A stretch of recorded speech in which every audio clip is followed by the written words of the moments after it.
শিশু আসিয়ার ধর্ষকদের বিচার ও মৃত্যুদণ্ডের দাবিতে বিক্ষোভ সমাবেশ ও মিছিল করেছে ঢাকা বিশ্ববিদ্যালয়ের শিক্ষার্থীরা। রাজু ভাস্কর্যের সামনে আয়োজিত এই সমাবেশে বক্তারা বলেন, দ্রুত তনু, মুনিয়া ও আসিয়া সহ অন্যান্য ধর্ষণের সাথে জড়িতদের কঠোর শাস্তি নিশ্চিত না করলে অনির্দিষ্টকালের জন্য ক্লাস বর্জন করে আন্দোলনে নামবেন তারা। এ সময় নারীদের নিরাপত্তা নিশ্চিত এবং আইন শৃঙ্খলা পরিস্থিতি ঠিক করতে না পারলে সরকার উৎখাতের হুঁশিয়ারি দেন বিক্ষুব্ধরা। ইমদাদুল্লাহ বাবুর রিপোর্ট। মাগুরার ছোট্ট শিশু আসিয়া ধর্ষণের ঘটনায় উত্তাল ঢাকা বিশ্ববিদ্যালয়। অনির্দিষ্টকালের জন্য ক্লাস বর্জন করে সোমবার বিশ্ববিদ্যালয়ের বিভিন্ন বিভাগের শিক্ষার্থীরা জড়ো হন রাজু ভাস্কর্যের সামনে। এতে হাসপাতালের বিছানায় মৃত্যুর সাথে পাঞ্জা লড়তে থাকা আসিয়ার ধর্ষকদের এখনো মৃত্যুদণ্ড ঘোষণা না করায় ক্ষোভ প্রকাশ করেন শিক্ষার্থীরা। এ সময় ধর্ষণ আইনে জামিন বাতিল করে মৃত্যুদণ্ড প্রকাশ্যে কার্যকরের বিধান যুক্ত করার দাবি জানান তারা। আইনে সর্বোচ্চ বিচার ফাঁসি থাকলেও সেটা কিন্তু কার্যকর হয় না। প্রথমেই বলতে চাই, অবশ্যই ভালোভাবে বিচার হওয়া উচিত। I am sick of Westphalia. এটা বাংলাদেশ, এখানে ধর্ষকদের এভাবে বিচার দিতে হবে যেভাবে আমরা যাব। ধর্ষকদেরকে রাস্তার মাঝখানে আনায় ওদের উপর পাথর ফেলা হোক। একটা দুইটা ধর্ষককে যদি এভাবে ফাঁসিতে ঝুলানো হয় তাহলে বাকি যারা আছে তারা 100 বার চিন্তা করবে। আমরা চাই আমাদের পরবর্তী প্রজন্মকে এরকম একটা সমাজ দিয়ে যেতে যেখানে একজন মেয়ে তার গায়ে বোরকা থাকুক, তার গায়ে সালোয়ার থাকুক, সে স্লিভলেস পরুক, সে রাত 12টায় এই শহর দিয়ে সুন্দরভাবে একা হেঁটে যাবে। আমরা সম্মান নিয়ে যেন বাঁচতে পারি, কারো অধিকার নিয়ে না। মানুষ হিসেবে ট্রিট করুন। গলিতে বসার মজা উপভোগ করার জন্য আপনাদেরকে গলিতে বসানো হয় নাই।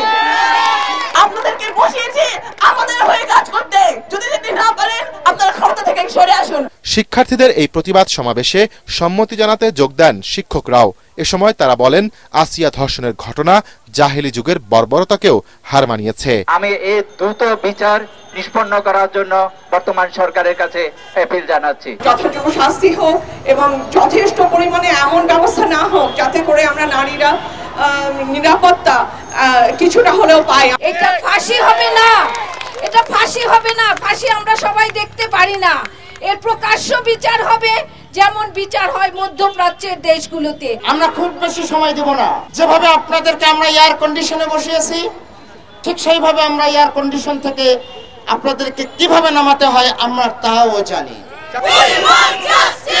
পরে বিশ্ববিদ্যালয়ের বিভিন্ন বিভাগের উদ্যোগে ধর্ষণ বিরোধী প্রতিবাদী মিছিল বের করেন শিক্ষার্থীরা। ক্যাম্পাসের বিভিন্ন পয়েন্ট প্রদক্ষিণ শেষে মিছিলটি কলা ভবনের সামনে গিয়ে শেষ হয়। ইমদাদুল্লাহ বাবু, ATN বাংলা, ঢাকা। আইন শৃঙ্খলা বাহিনী সহ প্রশাসনের নিষ্ক্রিয়তায় কারণে সারা দেশে ধর্ষণ, নারী নিপীড়নের ঘটনা ভয়াবহ আকার ধারণ করেছে বলে অভিযোগ করেছেন বিএনপির সিনিয়র যুগ্ম মহাসচিব রুহুল কবির রিজভী। মাগুরায় শিশু ধর্ষণের প্রতিবাদ ও জড়িতদের শাস্তির দাবিতে নয়াপল্টনে মহিলা দলের মিছিল পূর্ব সমাবেশে তিনি একথা বলেন। দ্রুত সময়ের মধ্যে শিশু আসিয়ার ধর্ষকদের দৃষ্টান্তমূলক শাস্তি নিশ্চিতের দাবি জানান রিজভী।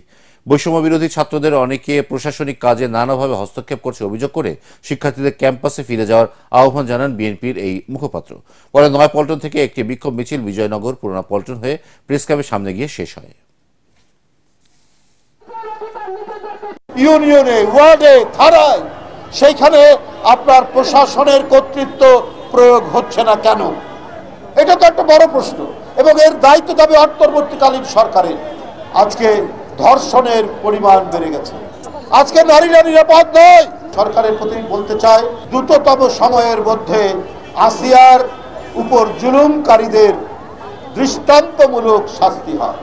যে দৃষ্টান্ত দেখে অন্যান্য অপরাধীরা, অন্যান্য ধর্ষকরা, অন্যান্য দস্যুরা তাদের হৃদয়ে হৃৎকম্পন তৈরি হয়।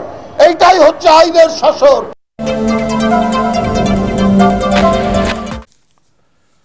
দুর্নীতির মামলায় বিচার শুরু হতে যাচ্ছে সাবেক প্রধানমন্ত্রী শেখ হাসিনা, শেখ রেহানা, জয়, পুতুল, টিউলিপ সহ পরিবারের 7 জনের বিরুদ্ধে।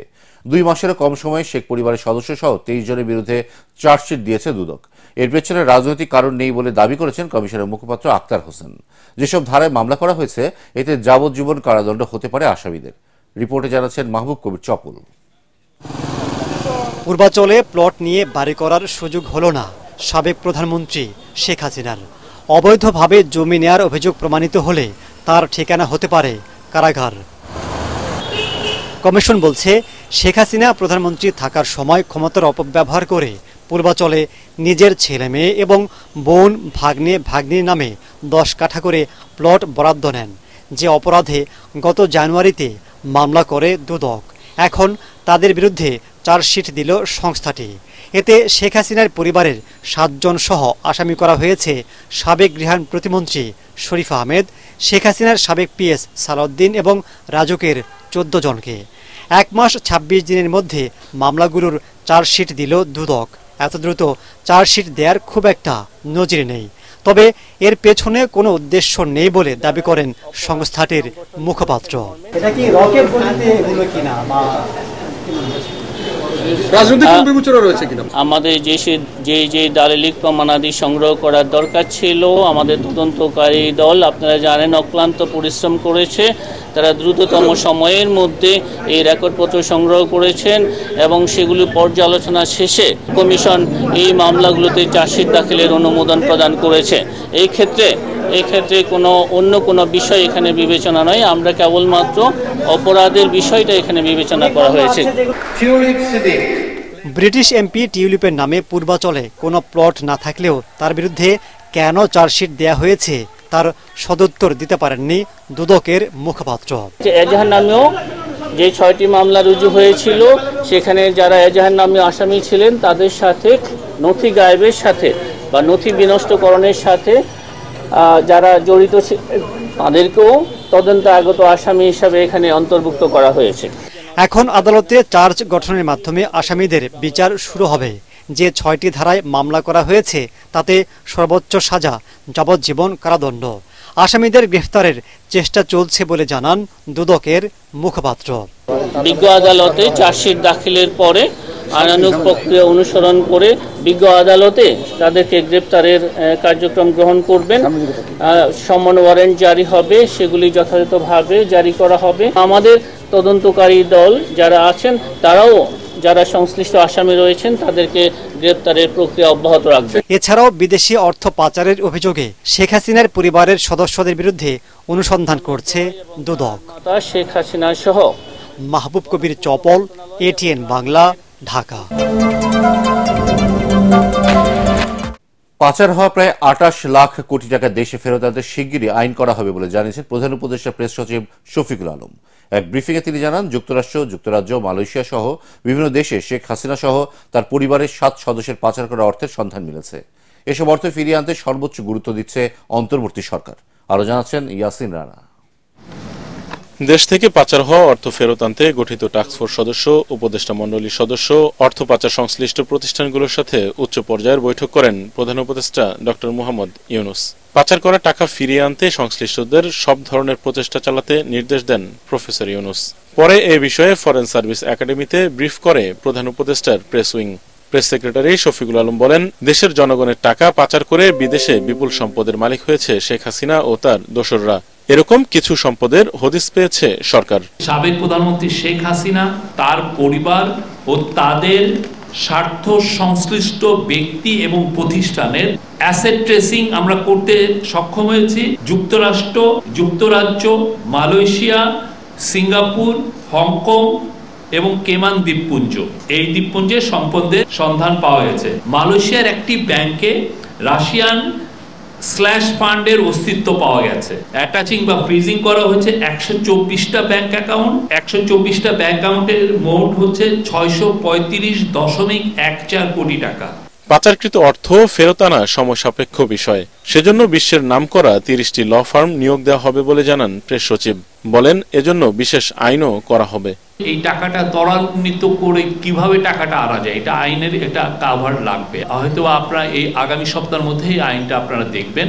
লন্ডারকৃত মানিকে ফেরত আনার বিষয়ে যারা সাহায্য করছেন তাদেরও এটা একটা চাহিদা, তো সেই অনুযায়ী একটা আইন খুব দ্রুত করা হচ্ছে। এ সময় ধর্ষণের শিকার শিশু আসিয়ার স্বাস্থ্যের আপডেট দেয় press wing.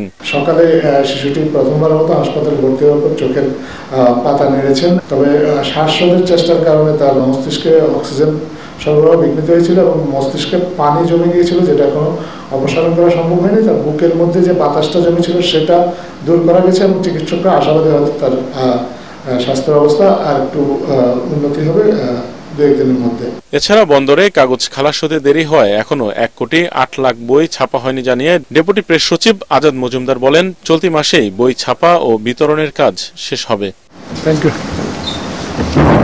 Yasin Rana, ATN Bangla, Dhaka.